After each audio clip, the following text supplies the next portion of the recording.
Alors, j'ai 1 heure et pas 1 minute de plus pour coder ce template en HTML, CSS et JavaScript. Alors, ce template appartient à BN Digital et sachez qu'aucune ressource ne m'a été fournie, que ce soit les images, les polices d'écriture, ni même les couleurs. Et donc, vous l'aurez compris, c'est à moi de les trouver dans le temps imparti. Selon vous, est-ce que ce défi peut être relevé en 1 heure?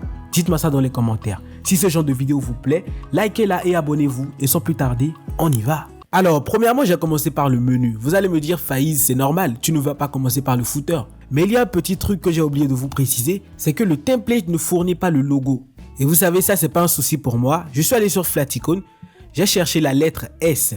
Ensuite, j'ai téléchargé cette icône et j'ai aussi téléchargé une icône de globe que j'ai mis dans mon projet. Et pour ceux qui n'ont pas bien vu l'icône au départ, cette icône est composée, du moins l'icône qui est sur le template, est composée d'une lettre S et d'un logo de globe derrière.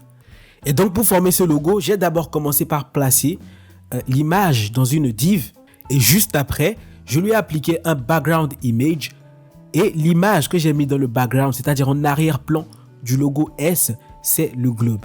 Et voilà, nous avons notre icône qui est bien fait, bien réalisée aussi. Ensuite, j'ai utilisé l'extension Colorzilla pour récupérer la couleur d'arrière-plan. Et voilà, nous avons notre couleur d'arrière-plan. Maintenant, nous allons passer à la seconde partie du menu qui consiste à créer un bouton, voilà, avec les 2 barres là, à mettre un test menu et un bouton login. Et maintenant, pour définir l'icône qui se trouve dans le bouton login, je suis allé sur le site Font Awesome qui permet d'apporter des icônes qui se comportent exactement comme du test. Donc, vous pouvez leur appliquer des propriétés CSS comme font size qui est normalement réservé au test. Et donc, finalement, j'ai choisi cette icône là. Et vous allez me dire, mais Faiz, ça ne correspond pas du tout à l'icône de départ. Mais ne vous inquiétez pas, regardez la magie se faire. Et avant de vous montrer comment cela se fait, je vais d'abord faire les 2 barres du menu. Voilà, qui sont très faciles, hein. Je vous ai déjà montré ça dans la vidéo précédente.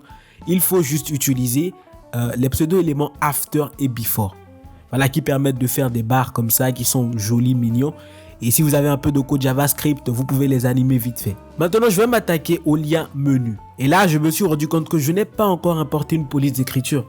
Et donc, pour faire cela, je suis allé sur le site Google Font. J'ai cherché la fonte Inter, qui est une fonte que je trouve assez beau. Voilà. Donc, j'ai récupéré le lien d'import que j'ai mis dans mon fichier CSS.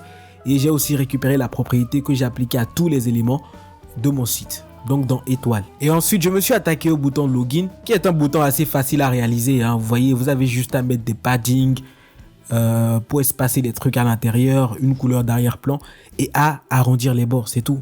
Et ensuite, j'ai fait une rotation de 45 degrés à l'icône qui se trouve dans login. Et là, j'ai le même résultat que celui qui se trouve dans le template.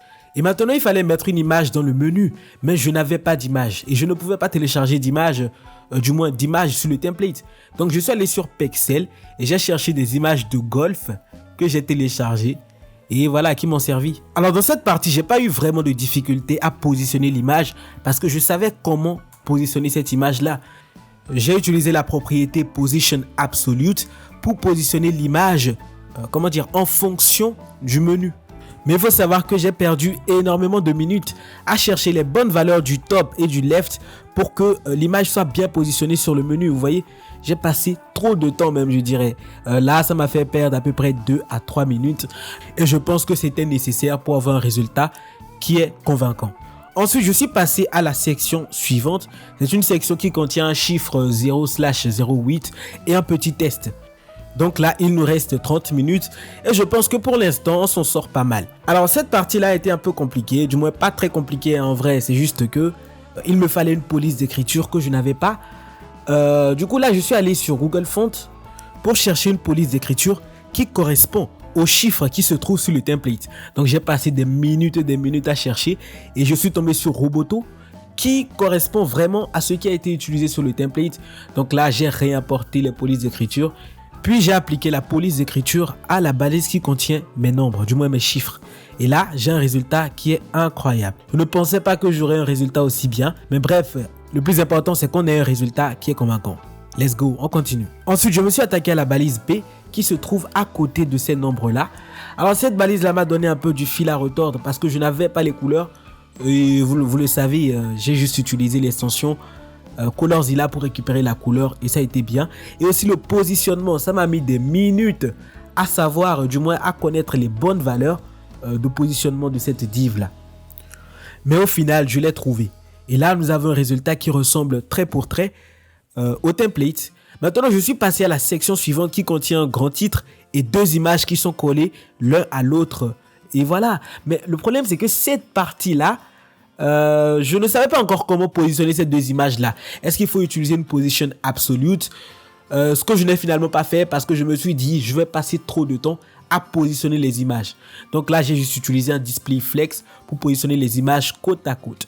Mais je n'avais pas encore les images. Donc ce que je suis allé faire, j'ai téléchargé des images sur Pexel que j'ai mis dans mon projet.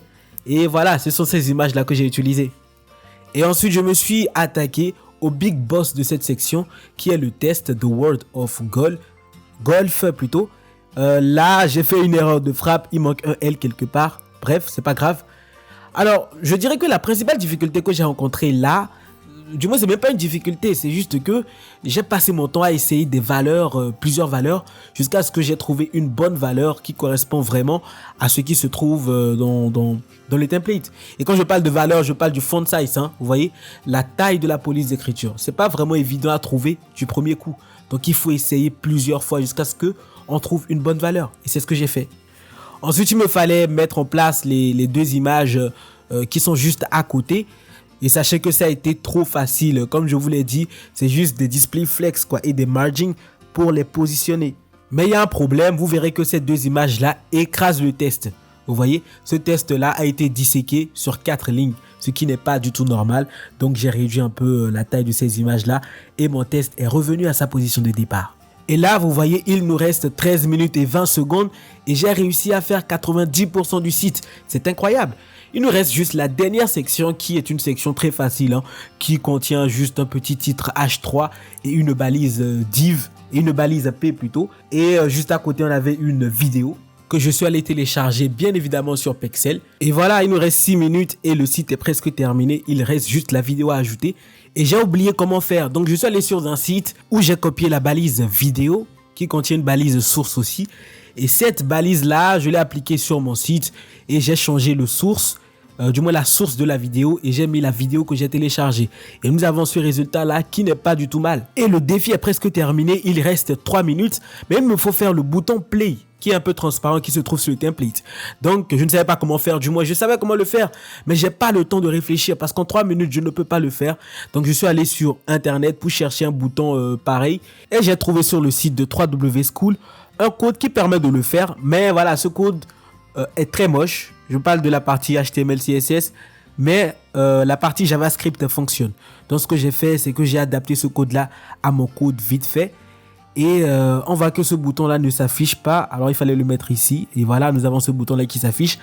Mais le problème, c'est qu'il est moche. Il faut le mettre sur la vidéo et le positionner de sorte que quand on clique sur ce bouton-là, ça fasse play la vidéo. Du moins, ça joue la vidéo. Et quand on reclique dessus, ça met pause, quoi. Et voilà, il reste 10 secondes. Est-ce que je pourrais finir ce bouton-là? Non, malheureusement. Le temps est fini. Il ne reste plus 1 minute pour finir ce site. Alors, la seule chose que j'ai pas réussi à faire, c'est le bouton play pause. Alors, dites-moi en commentaire ce que vous pensez de ce que j'ai réalisé. Est-ce que ça ressemble vraiment au template ou est-ce que j'ai foiré ce défi? Et donnez-moi une note sur 10. Alors moi, je me donnerais, allez, 8 sur 10. J'ai réussi ce défi. La seule chose que je n'ai pas eu le temps de faire, c'est ça. Vous voyez ce petit bouton-là qui se trouve sur la vidéo. Mais à part ça, tout a été fait. Alors merci d'avoir regardé cette vidéo. J'espère que vous l'avez aimé. Si oui, lâchez un pouce bleu, abonnez-vous et on se retrouve pour la prochaine vidéo. Ciao.